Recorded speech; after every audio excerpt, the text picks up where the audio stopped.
Welcome to... I forgot the fucking music again. However, welcome to this, absolute fucking nightmare of a shit show I am doing. So, today, hopefully when Zane arrives back, I will be talking about, with him, the plan I have. Because I fucking hate modern day storytelling. And it's not getting better. It keeps getting worse. And I plan to make my own little story. The reason I plan to do that is because of, it's just not very good. As you can see up here, I currently have the, Alright, so Raj can't join. That's alright.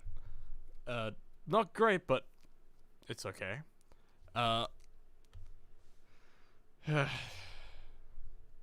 There's gonna be an awful lot of fucking issues. Because as you can tell, I've already put a fucking joke image up, but sadly it's gonna be fucking true. Sadly. So one of my main plans here is to take the absolute...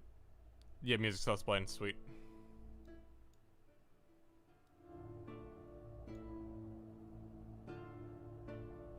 So, with everything what's happening with it, my plan is to... Yellow Spark, what's wrong? Explain what's wrong, Yellow Spark.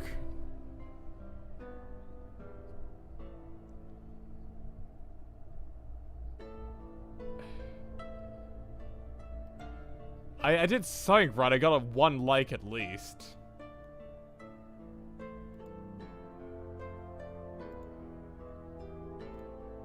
So I'm doing something right, Yellow. I think he just came in the save and left. But let's drag this over to this.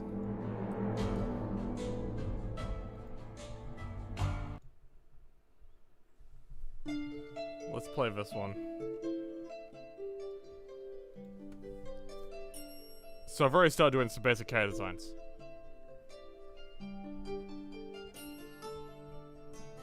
Wait, did someone actually downvote? Fucking nice. So. Here's the first idea I actually have for a character design for it.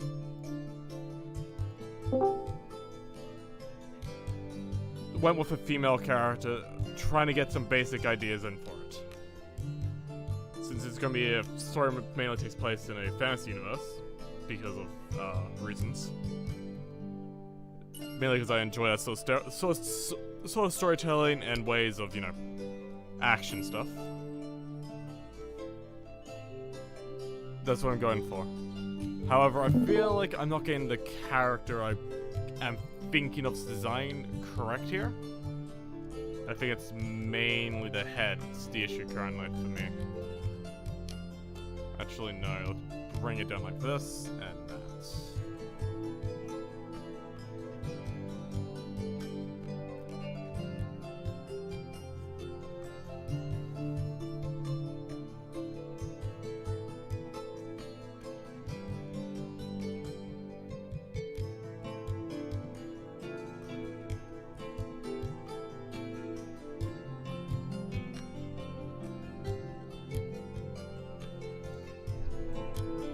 Eventually Zane will appear, because he did want to do this as well. And,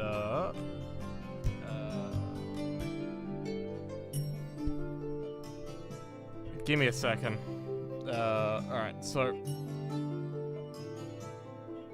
Okay, so let me just, move back to normal, I thought it'll be way too fucking loud. How's this?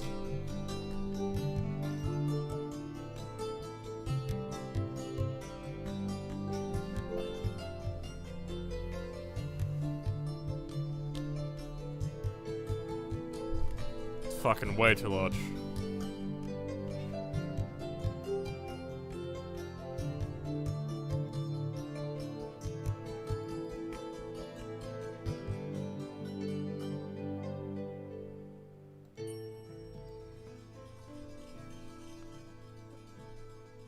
I swear to God, technology. It half the time doesn't even work. For the next character I'm thinking of is probably gonna be a male. Yeah.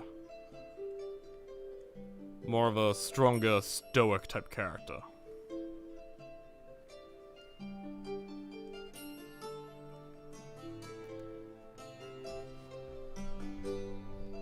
So yeah, since you're in the chat, and you like stories, don't you? And how they're fucking destroying everything that exists. Like, have you ever been a fan of the modern day movies and whatnot? Because I sure haven't met anyone so far who has liked it.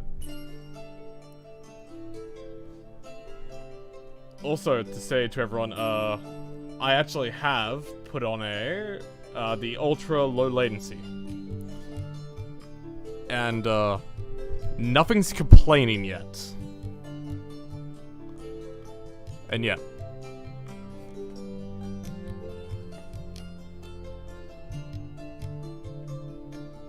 Modern day storytelling is just dead because no one watches anymore.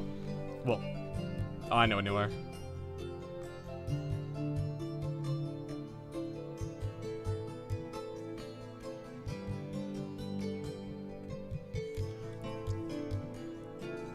Look, half the movies I have to watch that are any good are sadly from the East or very old.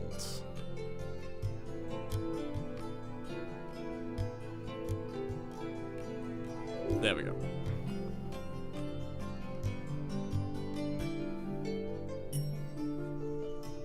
This person is a warrior.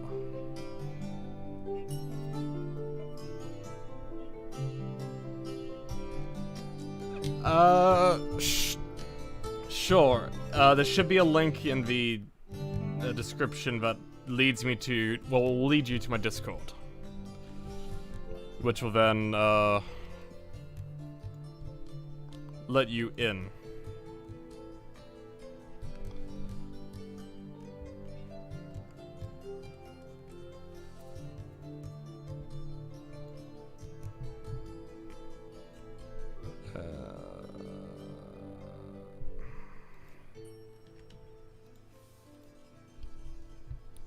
And she will join in a few seconds.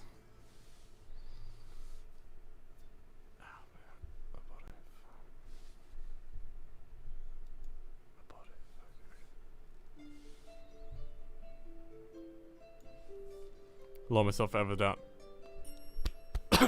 Lower myself down ever so slightly. And have yet to hear a ding.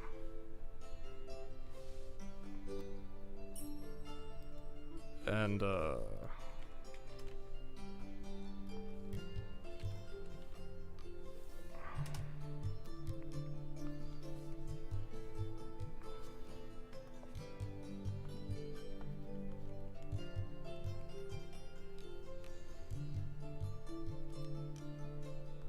characterization of what I just haven't seen of late to the other people here in chat. And welcome to Yiz. Take away that mark and you're live.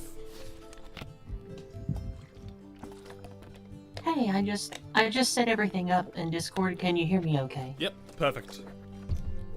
Yeah. Hello. Let's see if stream can hear you properly.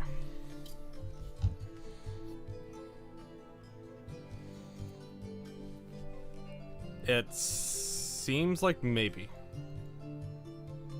Alright, so bring that down for a second. So yes, what type of character archetypes do you think have been completely destroyed or left out, would you say? I had an issue where it turned off my audio output, So I hadn't heard anything that you said until just about 2 seconds ago because I had my Okay. earbuds in. Okay, I'm so sorry. I'm so sorry. I just it's all right. Discord screws with my audio settings horribly all the time. That's why I don't like to use it for streams. Oh, that's completely fine. I use it for streams okay, I'm because sorry. just that's what it's easy to get people in. Oh, that's fine. Yeah, and I appreciate you having me on to talk to me about fiction and stuff. So Yeah. if you don't mind, please start over.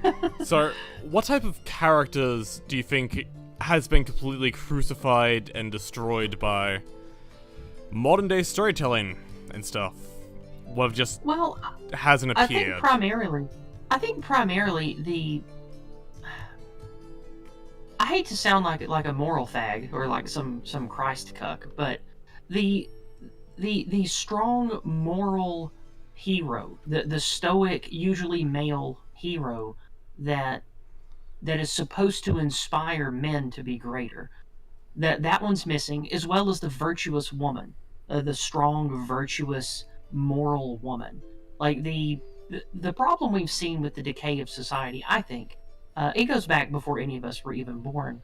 But I think that since in fiction, in fiction for profit, movies, comic books, cartoons, that kind of thing, I think that we have seen decades of consumerism and the people that are in control of all of these institutions. They don't want to perpetuate the kind of people that they want to get rid of. So that plus regular consumerism has sort of made everything appeal to a more debased, more spastic audience of, hey, what sells? Violence and being a snarky jerk and being a sex pot and being a badass that likes to do drugs and fuck a bunch of women and all this shit. Like, that seems to have come to the forefront for so long that even it's like even the idea of having moral, just, heroic characters has just gone away. And the heroes that we're presented with now, and of course this doesn't apply to anime, that's different because they actually still have good, strong characters and stuff. But I'm talking about shit like American movies and American TV and that kind of thing. Oh, I think that the peak consumerism mixed with the anti-moralism for generations in America is why we have such garbage fiction now, as opposed to what we see coming out of Japan, which is surprisingly good by comparison. Well, yes. Take a guess. What's going to start off as 5 characters in the beginning of the story I want to tell? So basically, what? One of the main characters, which one of them will take the entire story is about these people. It starts off with a male protagonist who is trying to get either a message across or try to find someone so he can let some people know what exactly is happening in certain areas of the world. Companions of a more closed-off female, half demon, tiefling type character, who's more. So pretty much, at the beginning of the story, one's more determined to get his job done. And does do this because he's trying to save people. He's trying to save his family, his kingdom, his king and stuff. By trying to get a message across to another kingdom and all that. Because they're allies and stuff. Accompanied by most characters here are a bit more standoffish because that's how they're going to start off at the beginning. But they're going to change over time. There's a primarily not often spoken person of he will say things like Geralt would, but his story is more of Aragon and stuff like that. Okay, sounds cool. So pretty much a human warrior, probably someone who actually does prefer using a bow more, next to a ranger character who prefers to use a single blade or dual wield with a sword breaker type blade. With a female witch character, which was the idea for this. Is the witch character the tiefling you talked about? Yes, which is going to be this one. And accompanied by a dwarf. Sounds like you got good building blocks so far. Sounds good. because it is a stereotypical fantasy world, so there's gonna be dwarves, humans, elves, stuff like that. Depends what I want. Depends if I bring orcs and other things in like that, because I don't find them interesting. Sure. Outside of things like that. Oh, just character-wise, like, I'm going for, pretty much, the first character you meet is pretty much the guy who's on the hero's journey. Of meet a mentor and all that sort of stuff. And who eventually will get his job done. While the other characters are based upon other story things like, the mystical child. Like, fuck, I don't remember the correct name, but of stories about children who appeared out of nowhere.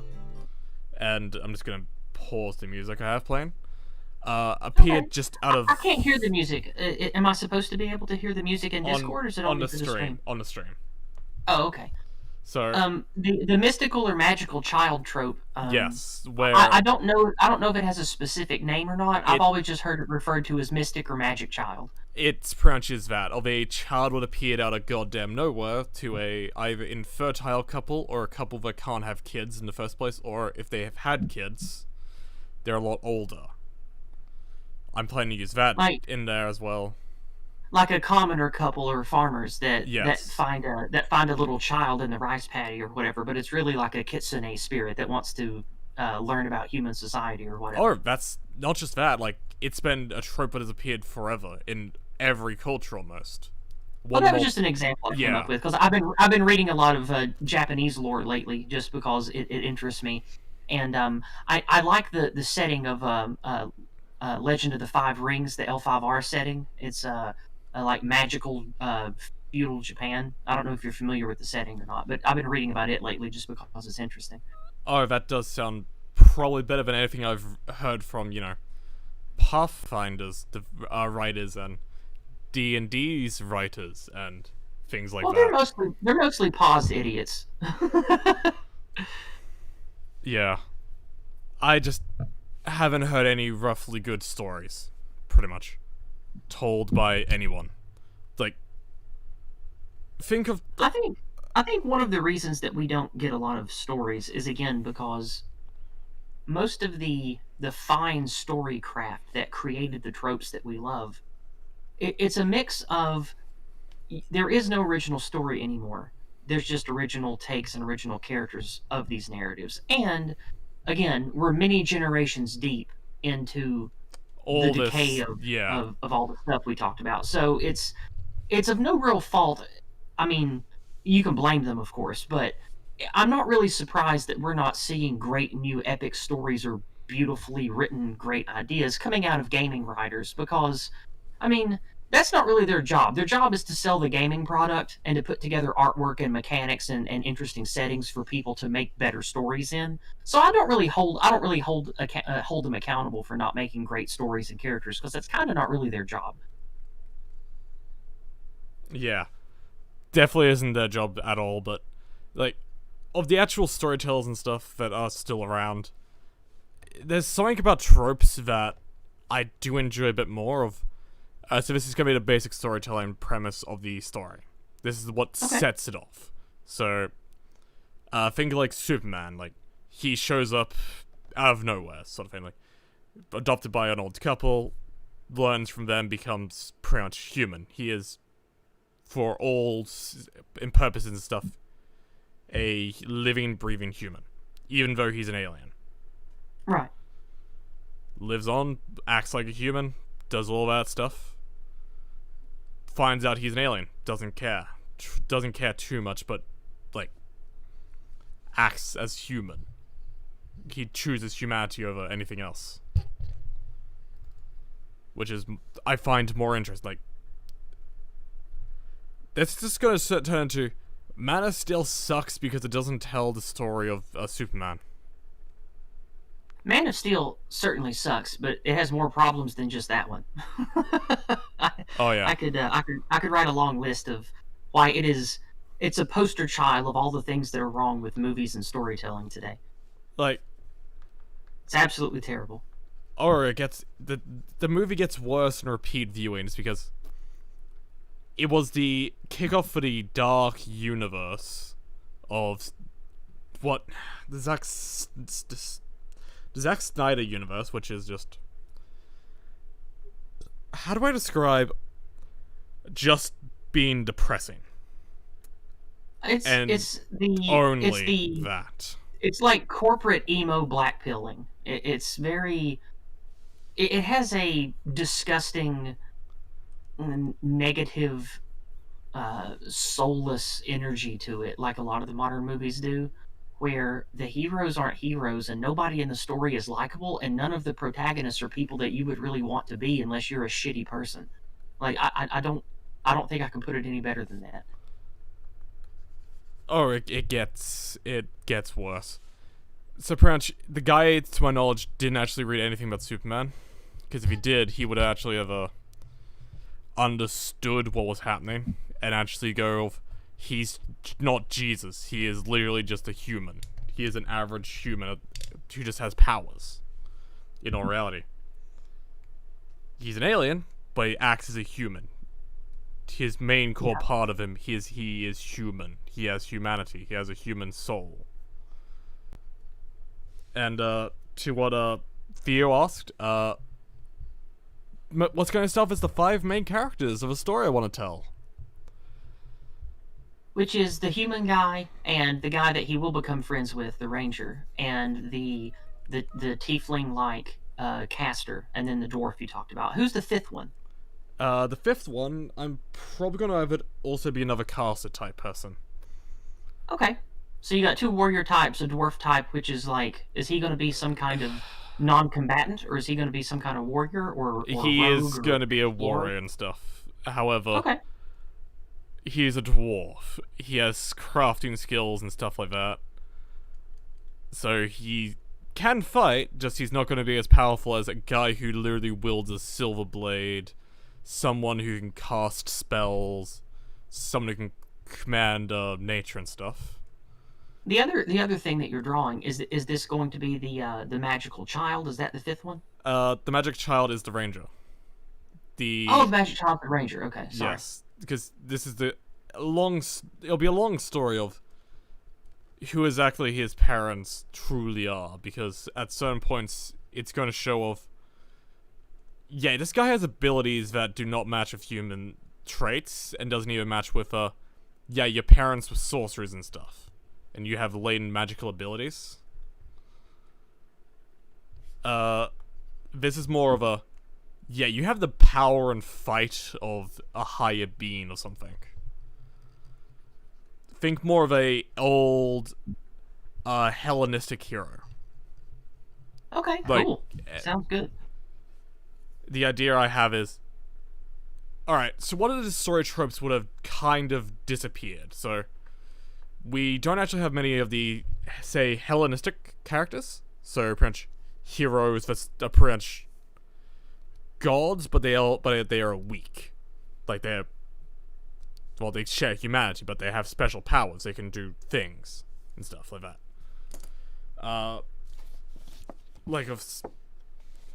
You get what I mean, right? Yeah, I'm listening. Yeah, I'm with you. I know what you mean by Hellenic tropes. Yeah. So, do you want to talk about the 5th one yet? The 5th one. This is the one I have an idea about, but the idea is more of a, this smaller person is pretty much the journey that this one's going to go on is trying to find a cure for an actual. Damn, water going down the wrong tube. Pretty much trying to find a way to break free of a curse of a guardian. Well, pretty much a forest spirit that protects the forest where she's from. She is more of a druidic character. Oh, cool. Druids are fun in fantasy games. I like druids. Yes. So pretty much her entire power almost comes from this one forest deity. What is being corrupted by nature itself. Because something I do like to do in stories nature is a neither good nor evil thing. It is primordial in nature.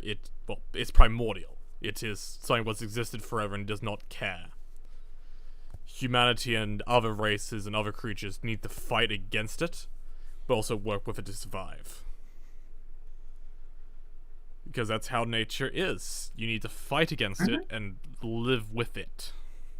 Yeah, absolutely. Well, you know who I am. Like I love nature, and I like the natural order, and people, not destroying nature, but quote unquote conquering it to live with it and be empowered by it, that kind of thing. Yes. So basically, for a way I see a ranger actually fighting stuff against, say, monsters, because this one's going to be specifically a monster hunter who will hunt humans and monsters. Okay. And stuff like that, because sometimes the monsters are humans, but yet also... Are the party mostly going to be good guys? So the hunter, for example, he only hunts bad men and dangerous monsters, or are they going to be more morally gray? Some characters will be more morally gray, but however, the two main humans will be more... Well, the first human you'll meet is more of a hero. He is the heroic person. Well, the ranger is more of a... He seems like the... he is the no-nonsense type of a bounty hunter. Who seems mean-hearted and stuff and will just, well, kind of scam people on money at first glance, somewhat. So sort of like the way that Brad Pitt portrayed Achilles in Troy, sort of like that. Have you ever seen Cowboy Bebop? Yes, but it's been a very, very long time, and I forget things. But I watched it in its entirety several times, but it was between 25 and 20 years ago, so my memory's very fuzzy. Do you remember Spike? Yes, of course. Think like that. Okay, so not like an evil guy, but no, maybe kind of a piece of shit if you tried to have a relationship with him. Like, he will be hard to work with and stuff like that, but he does have kindness to him. He is a person who is not evil. So that's going to be like the ranger character, sort of like Spike from Bebop. Yeah. Okay. And just some of these characters outside, like the hero you start with is...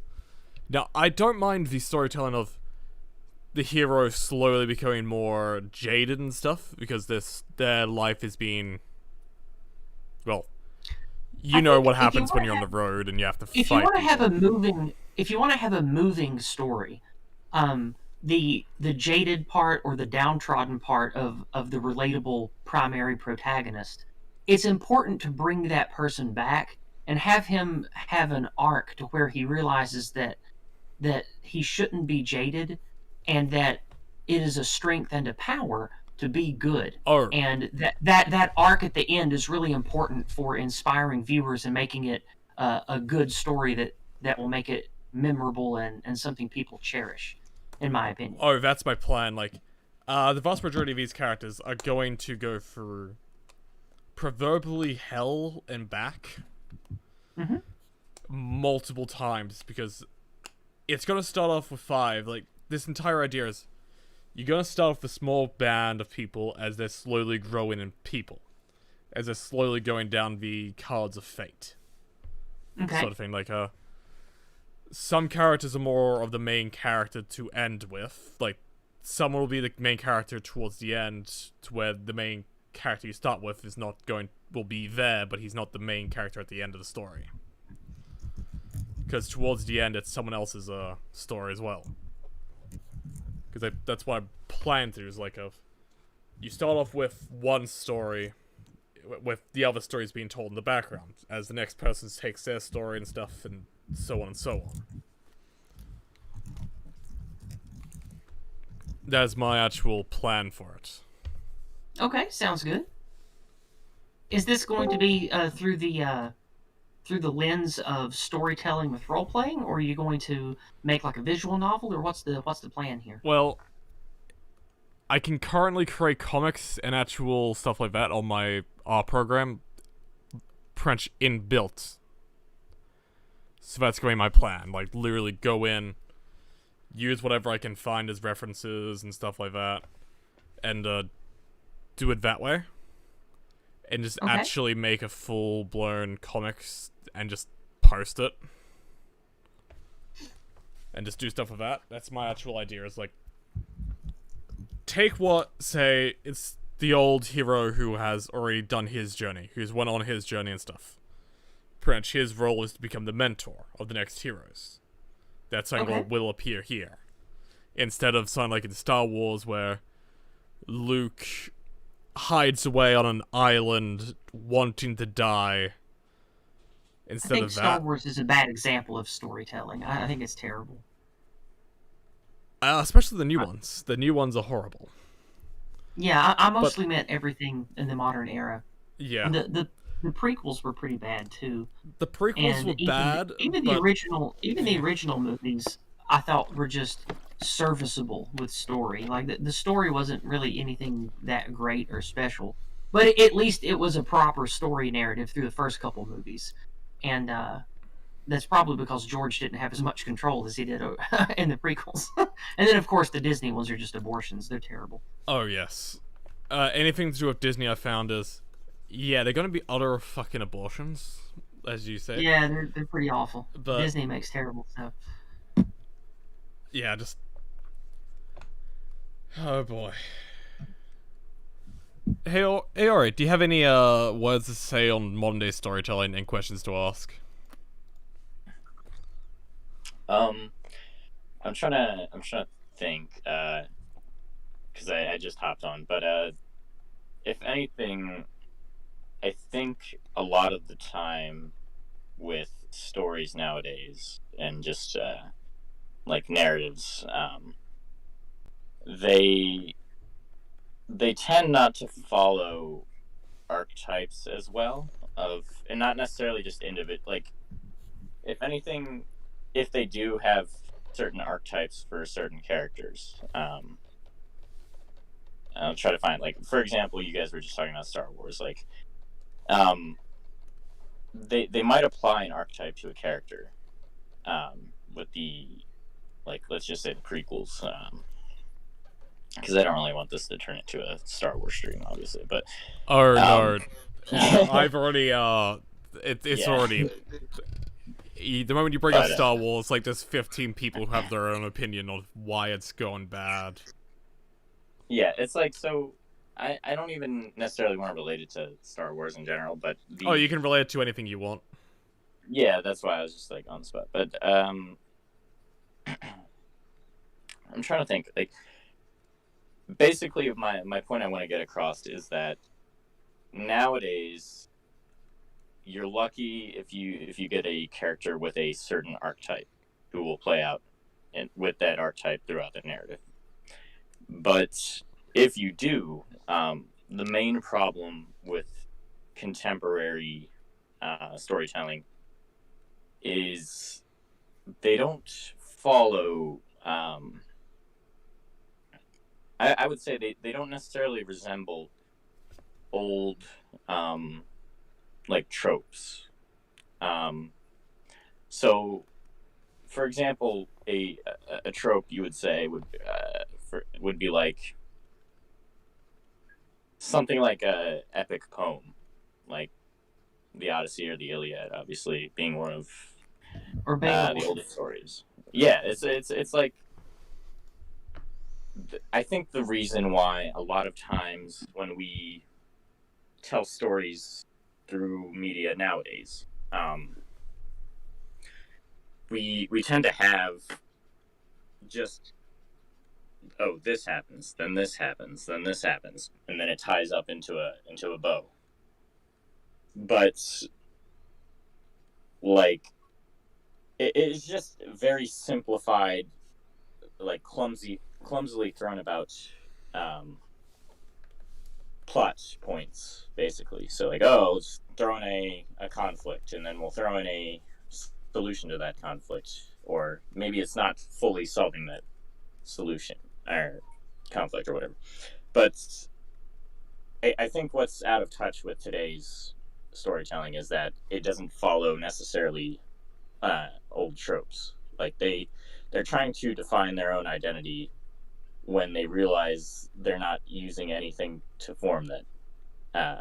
Yeah, So before you came on, we talked about how the primary element missing in modern storytelling, especially as presented to us in American media, is the noble or the heroic man of strong character uh, Oh yeah.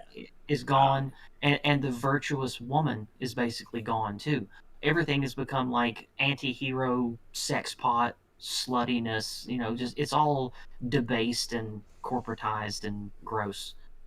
The thing is with usually when you have a platform such as like Disney or something horrible like that, uh, you have basically lots of money going into it, whereas like a indie creator um, would either try to tell something genuine or just be ideologically putting their ideas into a story. The story supports their ideas, not the actual, like the story isn't very reliant on itself.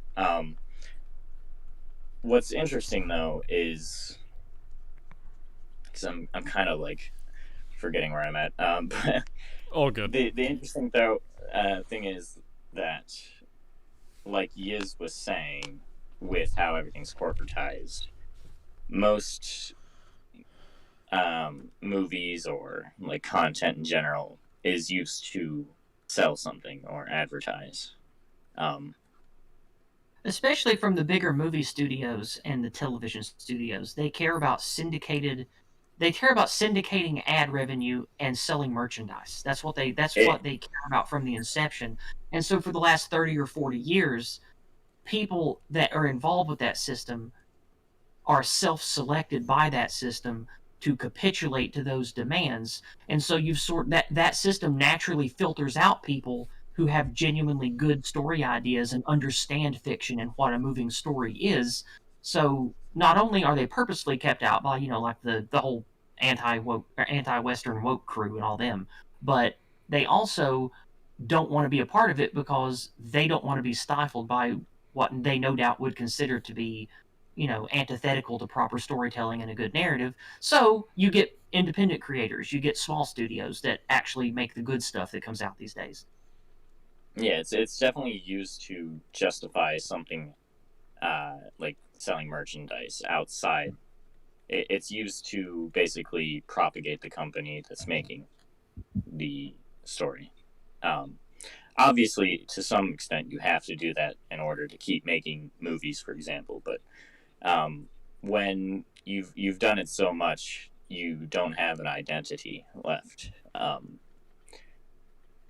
That's something that the values that you held within like the art form Yeah. itself gets And one of the lost. examples that I use when this comes up is with the way that marketing and television and movie studios are, they want, like, they'll look at a great movie like 1975 or 73 or whatever. In the 70s you had Jaws, you had the birth of the big horror movie like the Jason, the killer of Camp Crystal Lake.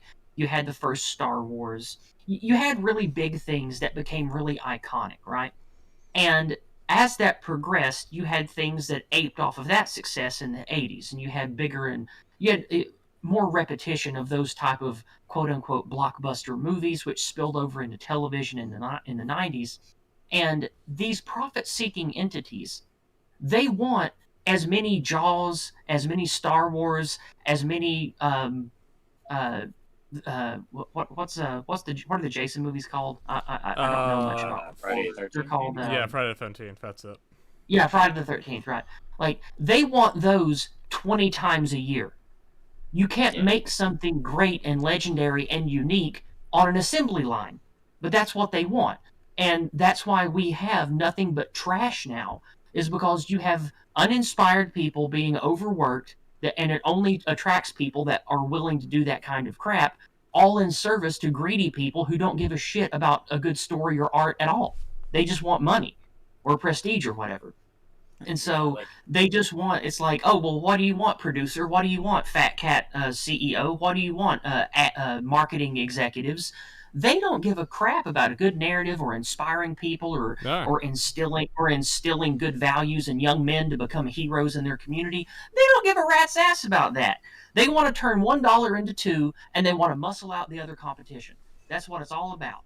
And so for Yeah. decades now, that has created what we've got now. Is they want to create, oh well, what's good? Well, we can't do that. Oh, we got to have this in there. Oh, we got to have that in there too. Oh, we got to put in this for the kids so they'll buy the toys. We can cut us a deal with Burger King and McDonald's. They'll sell the toys for us if you put in this character. And it's just that's what it's all about, and that's what it's been about for the last 30 or 40 years, and that's why we have trash now.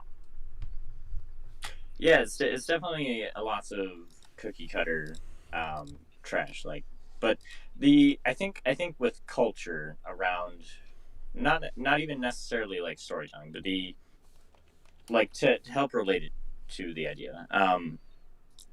We see nowadays we have sort of an amalgamated, almost you could say global, but it's just an internationalist style culture where everyone wears uh, t-shirts. Like everyone wears the same type of clothing. Mm-hmm.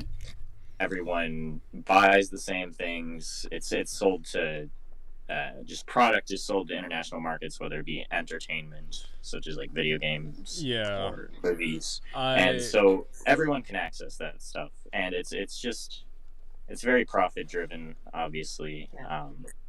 I will even bring more to your point there. Currently on my bedroom door, I have a shirt of Dragon Ball Z on my actual like hangout there, drying. And I'm currently wearing this old ass shirt I used to use for painting, but didn't get too much paint on it. Of it like a Stark shirt from Game of Thrones. Yeah, it's just like, can you think of, obviously there are some themes to the last at least 3 decades, but Yeah. it's basically been the same, just with different colors. Like in the 90s, you had more muted, desaturated colors. In the 2010s, it was very saturated, and whereas like nowadays, it's kind of just clean, modern look. But it's at the same time, it's like, what has changed? Since the 60s and 70s, really. Like you had a sprint in the 80s, and then it's just kind of dovetailed since then into the glob of like homo global culture type of thing. So That's another thing that came up is the global homogenization, the rich people and the international corps that push it.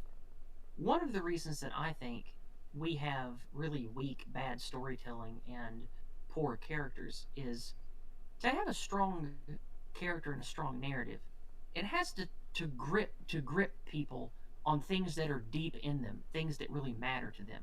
And what really matters to people has sort of been erased on purpose, especially by those who are ideologically driven for global homo reasons. And then you have the soulless, greedy portion of that, which really controls the output. And they don't want a strong, powerful story that primarily speaks just to the Irish and Ireland. They want it to appeal to every culture and every language around the world for maximum profits and maximum merchandising. So that already sort of waters down any potential impacting content you can make, because values and idioms and tropes and religious connotations, those things are not ubiquitous around the world. They only exist, to targeted audiences on the global stage, that is. So I think that's another thing that makes modern corporate things seem really watered down and free of substance, is in an effort to try to appeal to everyone, they don't really appeal to anyone very much. But here's the thing, though. Yeah. But there And is something I will say to this, just of there is some movie franchises that does appeal to everyone. Of Star Wars, Lord of the Rings, things like that. yeah, Very we should, good movies of talk, basic stuff. instead Well, of talking about maybe some of the bad things about how culture is homogenized, maybe we can talk about how, for example, like Good Lord of the story. Rings is a collectively good story. I think it could almost be like a historical evolutionary way of thinking, like how I don't know how far to go with this, but the the appeal to like how you was talking about it, the hero narrative, I think is possibly transcends all cultures. It's a very human trait. for sure, No! yeah. The hero's journey has appeared in every culture and every time period. That's what I mean. For sure, it does. Yeah, I'm not saying that some tropes aren't universal. I get that, yeah. but when you're talking about something that has a mass market appeal, it if you're going to make something that appeals to people in India and in Japan and in China and in let's say uh, uh, Finland and Brazil and Canada, it's kind of hard to put in a whole bunch of stuff that will make it have mass appeal to all those markets, because you're going to have traits and ideas and idioms and things that are so basic or will translate easily into so many languages. They sort of just seem empty. Like a good example is the era of 80s or late 70s and all through the 80s Italian knockoff movies. The Italians, there was an Italian few syndicates that just made thousands of these shitty knockoff movies of westerns and horror movies and post-apocalypse movies and just all these shitty, terrible movies. And they they didn't care about the actual audio because they just had voice actors that weren't even the actors in the movie reading off of a generic script for the dialogue in whatever language they wanted it to have market appeal to. And so that's why all the movies just felt kind of shitty and terrible, is because they had no soul. They had no connection to the people that were watching them. And that was just one element of what made them terrible. I would say maybe an interesting topic would be like the dichotomy between old movies where you had to value the dialogue and the narrative because you didn't have special effects. Yeah. And nowadays people rely too much on special effects. Not saying that it's detrimental to the movie. It's just they tend to get lost in that field of things rather than. Yeah, and nothing stops you from having both. Like some of the Marvel movies were really good. The you just brought up the Peter Jackson Lord of the Rings movies. Those were extremely expensive. They had wonderful acting, really good storytelling, really good dialogue, wonderful special effects. So nothing stops people that have millions of dollars from hiring good writers that can make a good story. They just generally don't, for the reasons that I think we went over already. Because they don't want the Marvel movies. Yeah, same here. Like they have. It's an appeal to the mass man. There is a cliff, and they have plummeted off it. Yeah. Very quickly. I do think it's not necessarily storytelling, but for media at least, the was it Peter Jackson who made the like 1914 1918 like the World War I restoration sort of collected footage to make a movie. I can't remember its name right now, but let me look it up real quick. Yeah, like he basically maybe it wasn't Peter Jackson, but he restored footage from the First World War, put modern like sound effects and talking, and like you ever see those 4K 60 frames per second restorations on YouTube of like Paris in the 1930s? No, I haven't. Well, they're really interesting. Like even if they're not very long, obviously, but it's basically like AI restored footage. And they colorize the film. They put it at like 60 frames per second with the AI, and then they add sound effects, just like background of people talking in a city. Like they'll add that car sounds. It's actually really interesting because it makes it almost like transports you back to the time, even if it's only a 2-minute clip.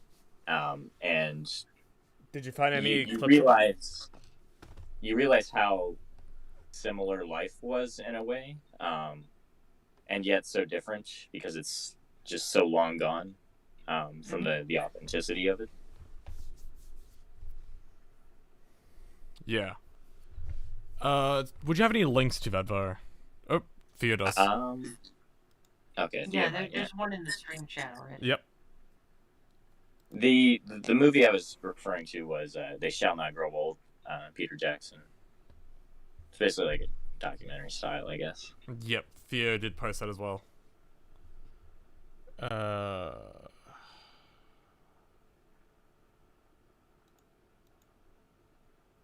do I show this? Do I sound tinny? I can maybe fix something. No, it seems like again, it might just be Discord. I don't know. But no, it's sometimes... only when others speak and stuff like that. You use speakers, don't you? I don't. I'm using headphones. No, I mean Ori. Yeah, currently I'm on a speaker and mic. Yeah. Look at Hold on, let me get some headphones. That might help the quality. Yeah.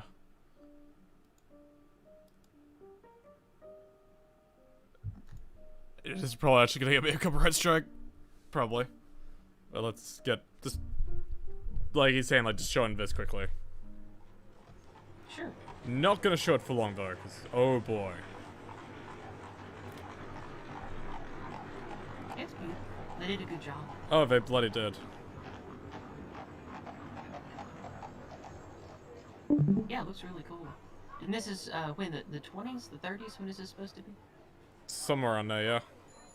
Yeah, they even make some Victorian ones, because I can go on about photography and history of it for a while if you guys wanted. Yeah. Well, this is a storytelling stream. Maybe we can do that another day. Yeah. Yeah, that's what like, I was thinking. Yeah, just photography can be a different day. But like, just yeah, like what Peter Jackson did, like of they shall not grow old. Like these people who are pretty much just gone, dead. Even if they were still alive today, they would be extremely old. Because the Australians do have a phrase of fuck, what was it? Pretty much gone about of these people shall not grow old lest we forget, pretty much. Just I've forgotten the actual phrase itself. About our Aussie diggers and stuff. Like, that's something we do have. But back to more storytelling things of like, if you want a story to transcend its normal bounds and all that sort of stuff, of idioms and all that, a lot of idioms can translate to each other. Given, well, a lot of idioms and stuff like that are almost universal. At least the ones I found anyway are. Compared to what they're doing now, where it's just oh, hero punches bad guy. And hero is an anti-hero. Over and over and over again. Yeah.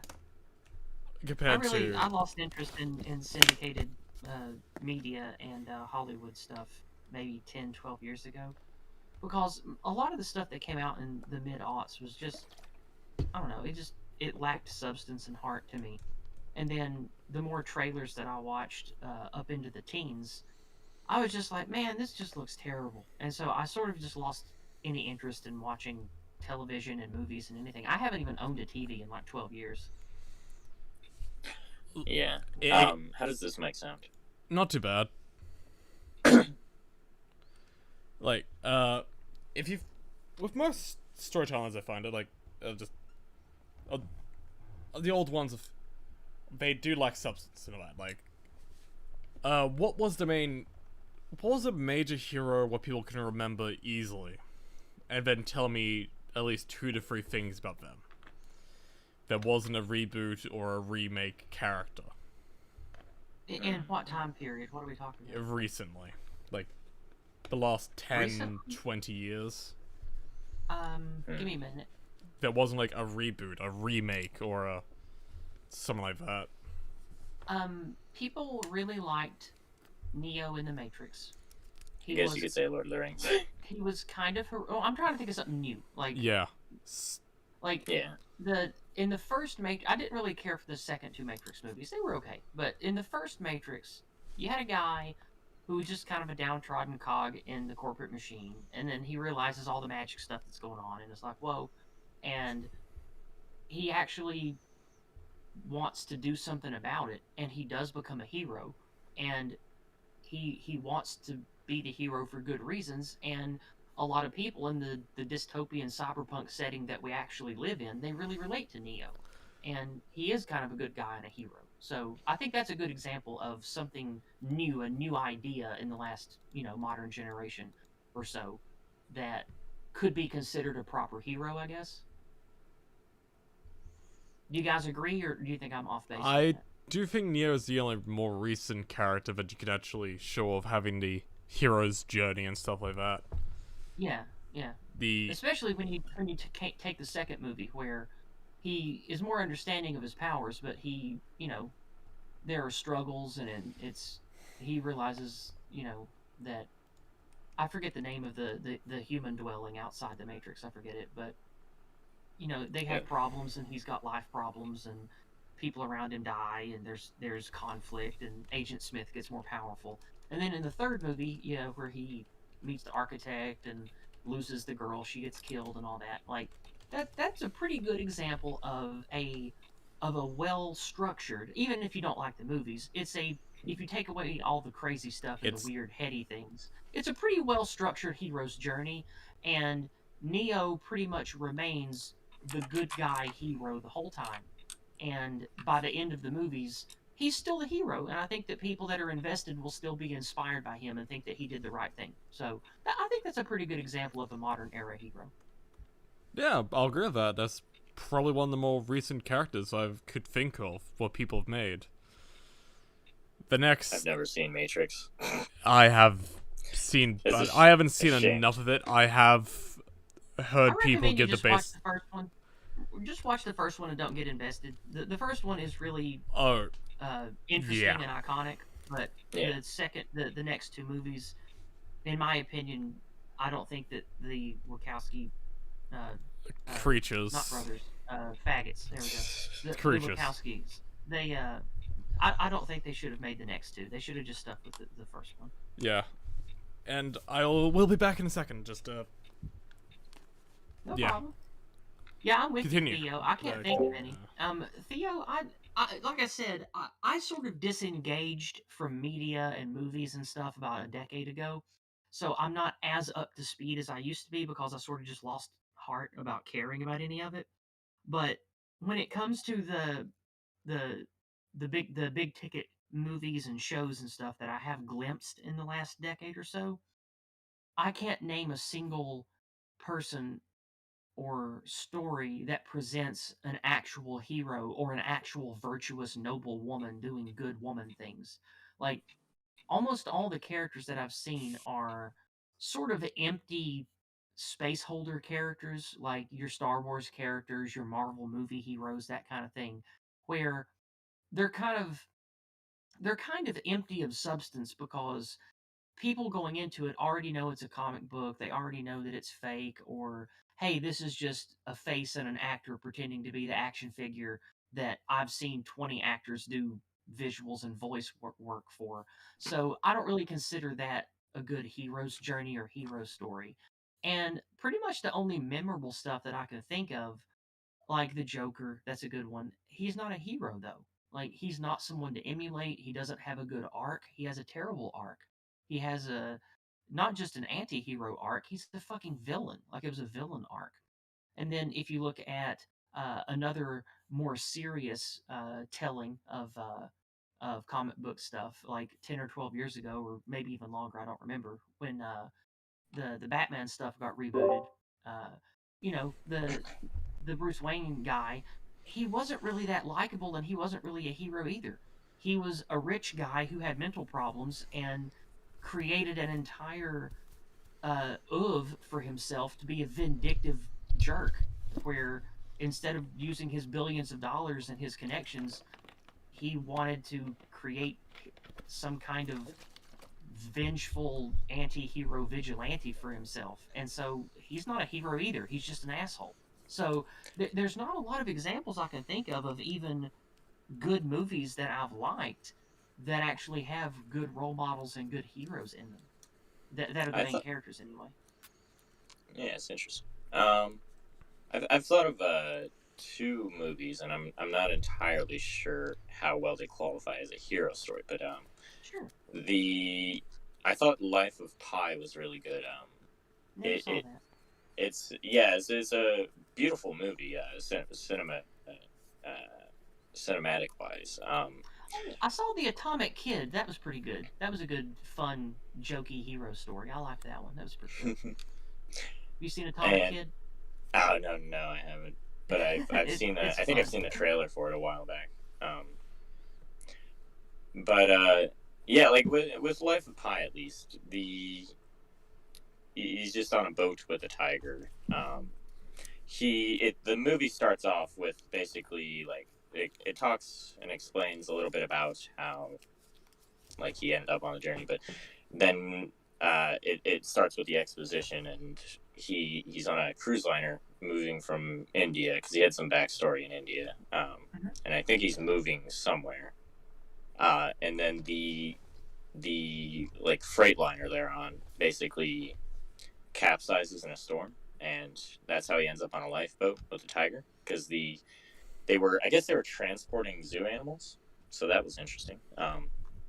But one of the coolest things is he basically has to like learn to survive, but it also presents him with several like almost historical tests in a way. And when I watched it a few years ago, some of the details are a little fuzzy, but there's a scene towards the end of the movie. I would say like past 3/4 of the way through, where he ends up on an island, like, and I only noticed it like the second or third time I watched the movie. But basically the island is like they don't really go into detail with it. They never explain anything with it. But he's like on a like the water kills life basically, so it's like poisonous water. Weird. Yeah, like there's these little puddles on the island, so he goes to drink fresh water. Is this a Bollywood movie? You said it was from India. No. It's definitely not a Bollywood movie. It's just a. It's like a recent. I have seen the movie. American. But yeah, like it is completely in English, I think. Yeah, it's been a while. No, Bollywood doesn't mean it's bad. Like Bollywood makes some decent stuff. No. Oh, they do. I'm pretty sure it's an American studio that made it, though. I don't remember. Okay, I'm just curious. But like this one island scene, so he notices like the dead thing, like the dead skeletons of things or something, if I'm remembering correctly, and then he's like almost like, hey, I guess he gets back on the boat after a day or something. I don't know how he gets back there, but he ends up, as he's like floating away, there's like a split-second scene where like, or a take where you just see the sort of the broad shape of the island, and it looks like a Mother Earth character almost, like just like sort of popping out of the water. Mm-hmm. So like they never explain that island from what I can remember, and then he basically ends up beached in Mexico, almost dead, and then that's how like the story gets resolved. I'm just out of curiosity, why does he have a tiger and why doesn't it eat him? So I think it tries to, but it understands that like there was also a zebra on the boat that was eaten within like the first day of him being on the boat.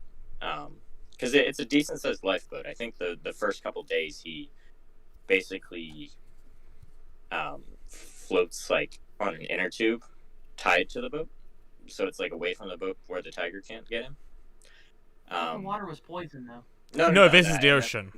He washes up onto an island. The island had like Oh. weird poisonous puddles, so it was like Oh, okay, it's okay. it's I thought you meant the whole ocean was okay. yeah. It's like it's very mythological. It's not necessarily like the hero's journey because he's not. I don't think he's achieving anything other than returning to civilization, basically. So is it more like a religious or biblical parable story? Um, From what I can remember, kind of. It was more of a him trying to survive. I think it was like based on like a book. yeah, In fact, it was based off of a book, but um, just the elements of like where they don't explain much, but they put these beautiful scenes like almost straight out of like a epic poem. Um, like you feel like this is like you're reading a Greek myth almost like in a way, but the monsters are like pretty much just real life, and he has to constantly deal with this tiger on the boat, and eventually the tiger just accepts him being there, and it's very interesting. But I think the other movie I wanted to say was it just popped into my head, and I don't know if you would class it as an anti-hero, yes, but like V for Vendetta, like got mixed opinions on the movie, at least from what I've heard. Well, no, V for Vendetta is a good movie, but the person in the movie that has the arc is the woman. I don't remember names, of course, but she's the one that goes on the journey. She's the one that has the arc. But I don't think that's a good example of hero's journey because, again, these are dark tropes. These are anti-heroes that... Now, again, one could make the argument they were fighting tyranny, so they are heroes. Like, realistically, yes, but we're talking about storytelling structure here. So I don't think that that's a good example of storytelling hero narrative. Okay. I could be wrong. I don't know, but to me, it didn't feel that way. It felt more like a story that I would read from like a gritty 1990s visual novel from like Vertigo Comics or something. Interesting. Yeah, I think one of the few things I liked about that story in particular was how ideas are the influential thing. Yeah. Rather than like the ideas are more important than the men who propagate them, basically. Oh yeah, that's a totally great story. Like I really like the movie. It's just I don't think that it's a good example of the hero narrative stories. Yeah. All right. It's good fiction. It's definitely good fiction. I liked it. It is a very good movie. There's not too many hero movies in the last 20 years. That were good. Yeah. I think probably the last good one I can probably think of was a very long time ago for me anyway. If it was going to be any of them, it'll probably be one of those old Batman movies, to be honest. And not even like one of the live action ones, probably one of the more animated ones, but are doing really well still. Compared I don't to... recall them. There's been an awful lot of animated and just animated Batman, Superman, and Wonder Woman movies of late. I've never really stuff been like into comics, so it's not my thing. So Yeah. I don't know. Same. I've just enjoyed the animated series and stuff like that. I liked The Watchmen. I liked From Hell. I liked some graphic novels of the 90s, and I liked Distant Soil. If you read those, I liked the Sandman stuff. I thought those were really good. Like I like the idea of comics like as a storytelling medium, but I never got into comic book characters and superheroes and serial buy it by the month comics. But as like standalones, I really like that structure. Like, you know, you get pretty pictures, you can tell people put a lot of effort into making the artwork, and it tells a really interesting story. Like Watchmen's a good example. Yeah. I feel like I've heard of Watchmen. Watchmen is interesting. I forget when it was written, but it came out I think in the early 90s. I want to say maybe mid 90s. It might have been written earlier than that. I don't know, but that's when I noticed it and I got it. and it was quite good. They made a movie about it that I thought was okay. It hit most of the main story beats of the graphic novel, but again, it can encapsulate everything in the graphic novel, so it wasn't, in my opinion, as good as the graphic novel. But the movie was okay. It was okay. Yeah. You think any of the Studio Ghibli movies are? Refresh my memory. What are those again? Well, there was a few made in the early 2000s, some in the 90s. They were very good. I think they fit into the sort. It's a different kind of hero, but it's definitely a hero. What are some of the titles? I might have seen them. Yeah. I know one's Spirited Away, one's Princess Mononoke. Howl's Moving Castle. Howl's Moving Castle. That's one of them. I have seen Princess Mononoke, but that was a lot of drugs ago. And that's all right. And I think it was maybe 20 years ago, maybe, when I saw that. And it was good. I remember liking it, but I was either distracted or really high when I watched it, so I don't remember much. if we're going to talk about animated movies, I thought that the second Vampire Hunter D movie was excellent. Was it called Bloodlust, I think? Or Blood Omen or something? The second Vampire Hunter D movie. Not the really old one from like the 70s or 80s, but the one that was made in, I think, the 90s or early aughts. It was really good. And I liked the first Ghost in the Shell movie. I thought it was great. Oh, yeah, it's a wonderful animated movie, yeah. And what other animated movies do I think are really good? Now, if you're just talking about weird, heady stuff that's a good movie, but not necessarily a good story, there's a really bizarre late 60s movie by a Czechoslovakian French guy called Fantastic Planet, or Le Planète Sauvage en français.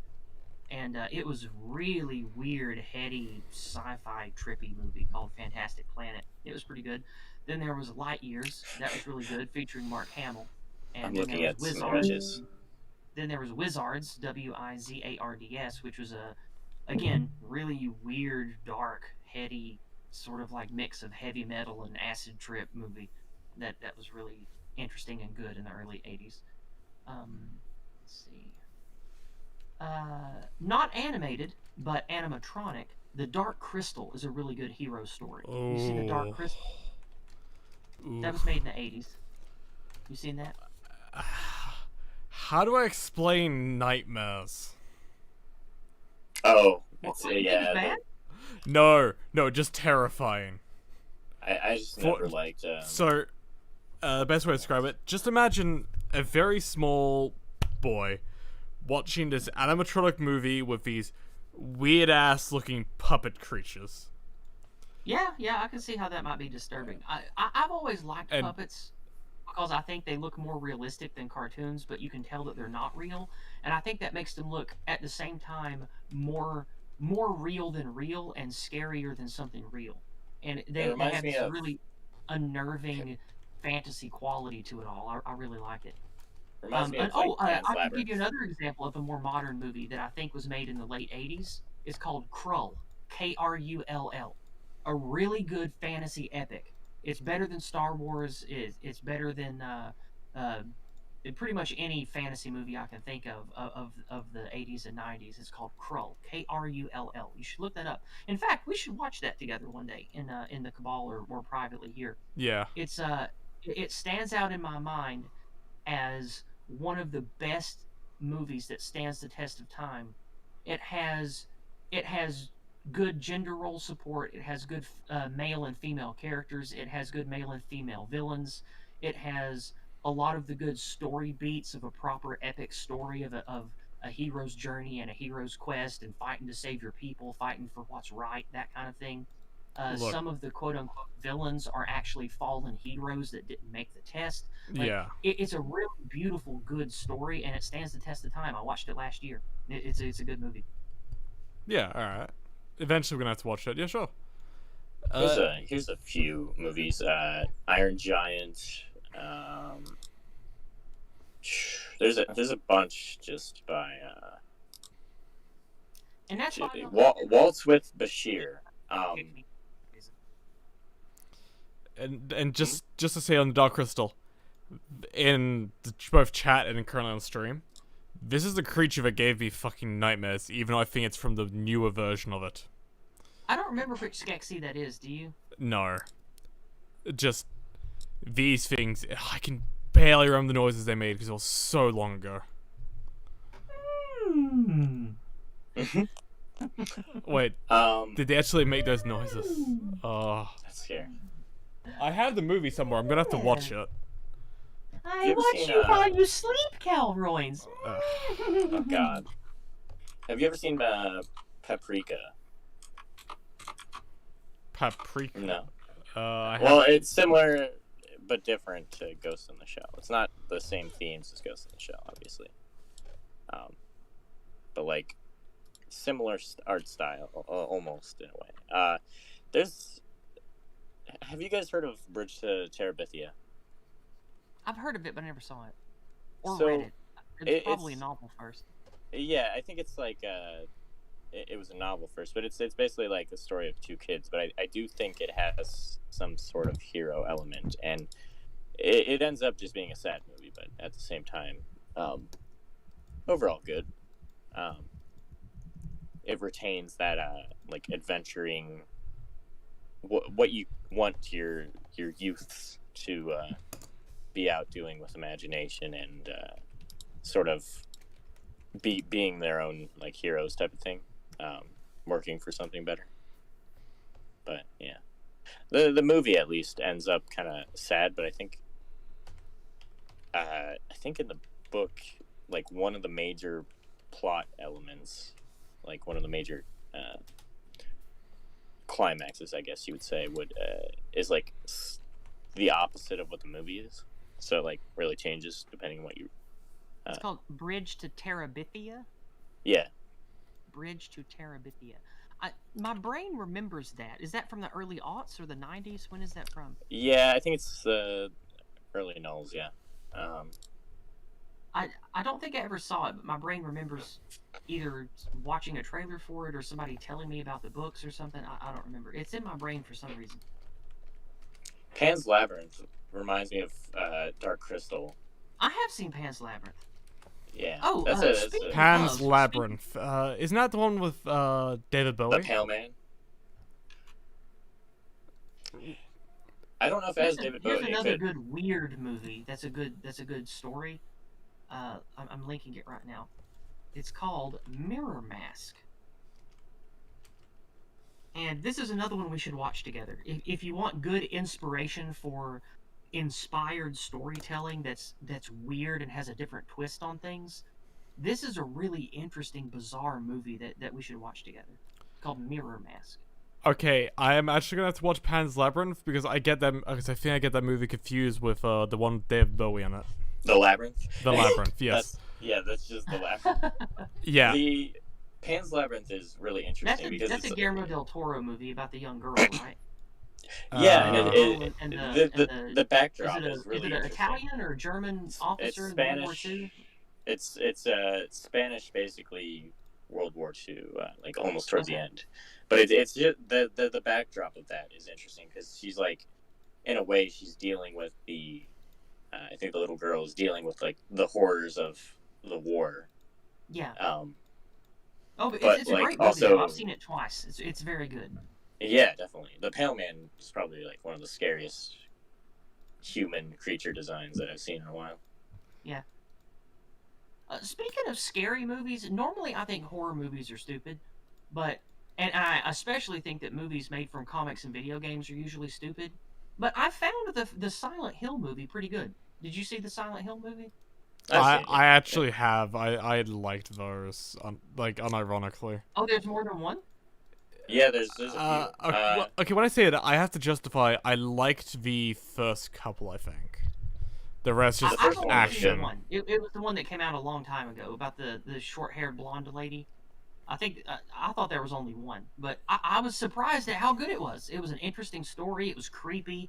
I felt that it encapsulated the horrors of the video games pretty well. I just thought it was really good. And I know we're not talking about it's like horror watching today. It's completely fine. Don't worry. It's like watching the first Resident Evil and like not knowing anything about Resident Evil. Yeah, It's but like on its own, the first Resident Evil's still kind of weak.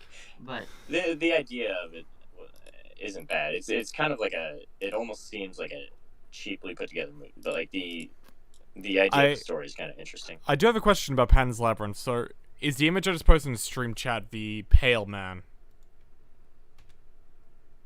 Yeah, that's him. yeah, that's him. Yeah. Okay, Basically, I've seen he has parts his of it. eyes on a plate. Yeah. He has his eyes on a plate, and Yeah. I think if you eat anything from the table, he comes to attack you. And like she hasn't had anything to eat for a while, so she's like, even though like this, The fairies. Pan, like Pan was like, no, don't tell her. Or he was like, don't eat the food on the table, whatever you do. And then like, because the something about the fairies, I forget. But she goes in and then I think she eats a grape or something, or like picks a grape off the table, and Pale Man just starts like reeing at her. No, it's a really good movie. We should watch it. It's good. We should also watch 100%. Mirror Mask. It's really good too. Yeah. I actually have what movies do I have just sitting? I have like Casablanca. That's way too old, but I have most. Isn't that the if not all of story them. about a guy who steals another guy up in the wall? No, that's Casca Amontillado. That's Alright. Casca Amontillado. Yeah, Okay. Casablanca is nothing like that. Okay, yeah, so that's Edgar Allan Poe's story. so when it comes to old stories, they either start to blend, or when they have similar names, they start to blend together. At some point, you don't know what movies you've seen or have actually heard about.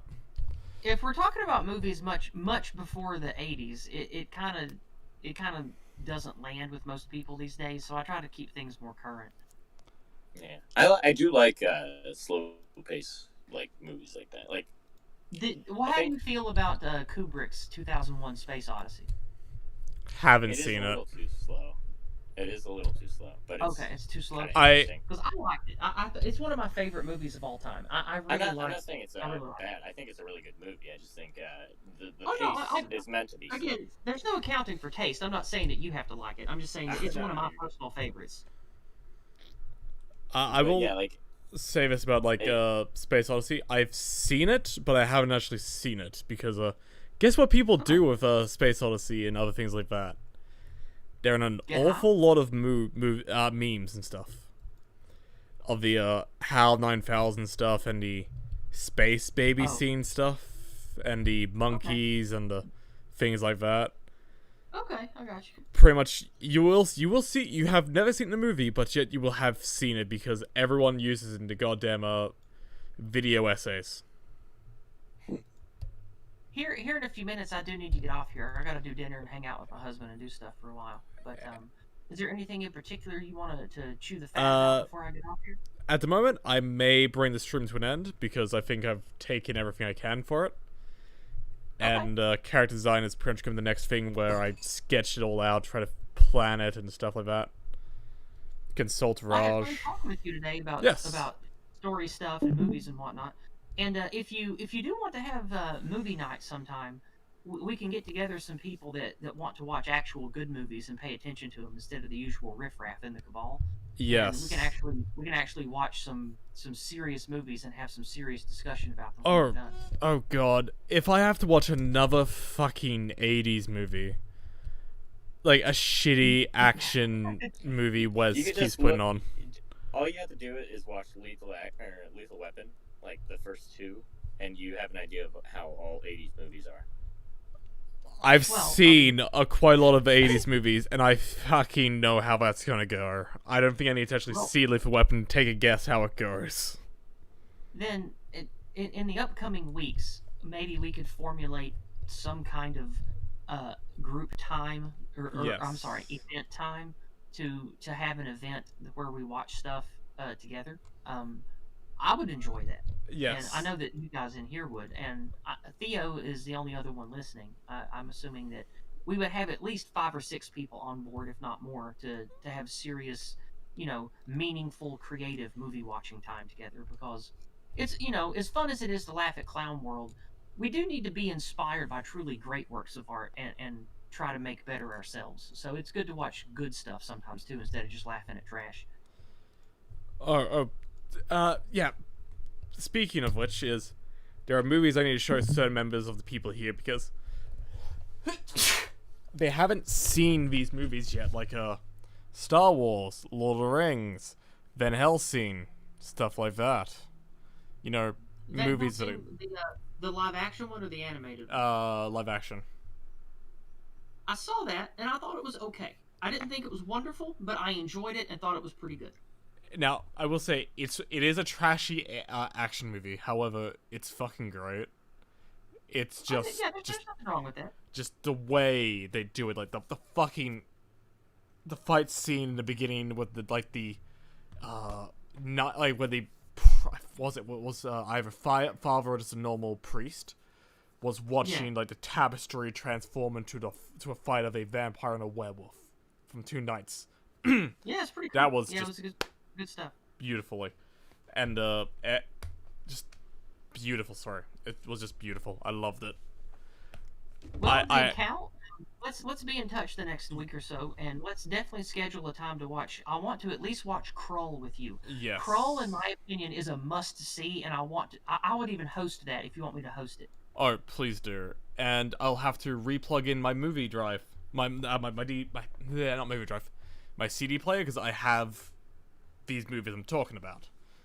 Cool. Just I need to find the time with the people who need to see it. Yeah, that's what we have to do. We have to get together and make a time for it. So we'll do that off the stream though. Yes. But for now, I need to go make dinner and spend time with my loved ones. Yes. So, thank you for the stream today, and I look forward to doing fun stuff with you guys. We'll have a good time. Yes. And in fact, with that, I'm gonna bring this stream to an end. To the two people currently watching on stream, feel free to come join the Discord. It's in the description below and everything. Is it an EFAF? This isn't an EFAF, Winnie. This isn't an EFAF. Joke I made. Eventually, I'll get strong enough where I can actually do 20-minute EFAF. 4-hour EFAFs, Winnie. Eventually, I will. Eventually. I should just stream all Studio Ghibli movies. I just have them on my shelf. Oh God, honest to God, we should do that eventually, and I will end the stream here.